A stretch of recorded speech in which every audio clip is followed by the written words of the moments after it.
सभी भक्तों को श्री शिवाय नमस्तुभ्यम। हर हर महादेव। 26 जून सोमवार की अष्टमी के 3 उपाय आपके समक्ष प्रस्तुत कर रहा हूँ। सबसे पहला जो उपाय है, यदि पति पत्नी में नहीं बनती, बात तलाक तक पहुँच गई है और पति या पत्नी में से कोई भी एक चाहता है कि उनका संबंध ना टूटे, उनका संबंध बना रहे, तो सोमवार की अष्टमी के दिन इस उपाय को कीजिए। उसके बाद में आपका वो केस उसी समय समाप्त हो जाएगा अदालत में और पति और पत्नी के बीच में संबंध बना रहेगा।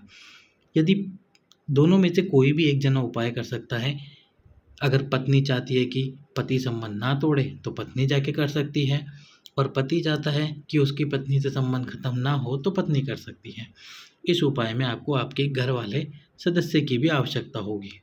तो इसमें आपको क्या करना है, सोमवार की अष्टमी के दिन शिव जी के मंदिर में जाना है, एक बेलपत्र लेके और कच्चा सूत लेकर, कच्चा सूत जो कच्चा धागा आता है वो लेके जाना है। साथ में आपके परिवार के किसी एक सदस्य को लेके जाना है।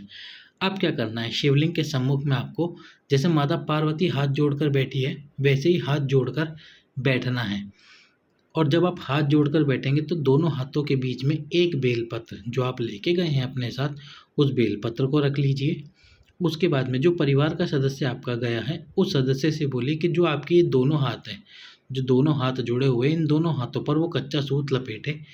कच्चा सूत उनको 7 बार लपेटना है। कच्चा सूत जब 7 बार लपेट जाए तो इस कच्चे सूत को निकाल लीजिए आपके हाथों से, और ये जो माता पार्वती हाथ जोड़कर भगवान शंकर के सम्मुख में बैठी है उस हाथ में इस कच्चे सूत को डाल दीजिए। आपके पति, यदि पति अपनी पत्नी के लिए कर रहे तो उनका नाम स्मरण कीजिए, और पत्नी अपनी पति के लिए कर रहे तो उनका नाम स्मरण कीजिए, उनका नाम बोलिए। और जो आपके हाथ के बीच में बेलपत्र था उस बेलपत्र को, ये जो कटी भाग है माता पार्वती का, इस कटी भाग पर समर्पित कर दीजिए। बाबा से मनोकामना कीजिए, प्रार्थना कीजिए कि हमारा संबंध ना टूटे, हमारा संबंध हमेशा बना रहे, बाबा कृपा कीजिए इतनी। अगली जो पेशी होगी अदालत में, उस पेशी में वो केस समाप्त हो जाएगा और पति और पत्नी में संबंध अच्छे से बन जाएगा। अब चलते हैं अगले उपाय की तरफ। यदि आपके बच्चे का बार बार एक्सीडेंट होता है, बार बार गिरता है, वो छोटा बच्चा है जो कि बार बार गिरता है, और यदि बड़े बालक का बार बार एक्सीडेंट होता है तो 7 सफ़ेद फूल लीजिए। आंकड़े के फूल ले सकते हैं या कोई से भी फूल ले सकते हैं। 7 सफ़ेद पुष्प लेकर एक तांबे के पात्र में जल भरकर उसमें थोड़ा सा कच्चा दूध डालकर सातों फूलों को उस कलश में डालकर, एक कलश में जल भरिए, उसमें थोड़ा सा कच्चा दूध डालिए और 7 फूल डाल लीजिए। और इस कलश के जल को सोमवार की अष्टमी के दिन उस बालक का, बच्चे का नाम लेकर शंकर भगवान के शिवलिंग पर समर्पित कर दीजिए। उसके बाद में उसका एक्सीडेंट नहीं होगा और वह बार बार गिरेगा भी नहीं। अब जिन लड़का लड़की का विवाह नहीं हो रहा, 30 साल के हो गए हैं फिर भी उनका विवाह नहीं हो रहा, तो सोमवार की अष्टमी के दिन ये जो माता अशोक सुंदरी का स्थान होता है, इस स्थान पर थोड़ा सा कुमकुम, जो कुमकुम आता है वो कुमकुम समर्पित कीजिए। और समर्पित करने के बाद में इसी कुमकुम को उठा कर ले आइए।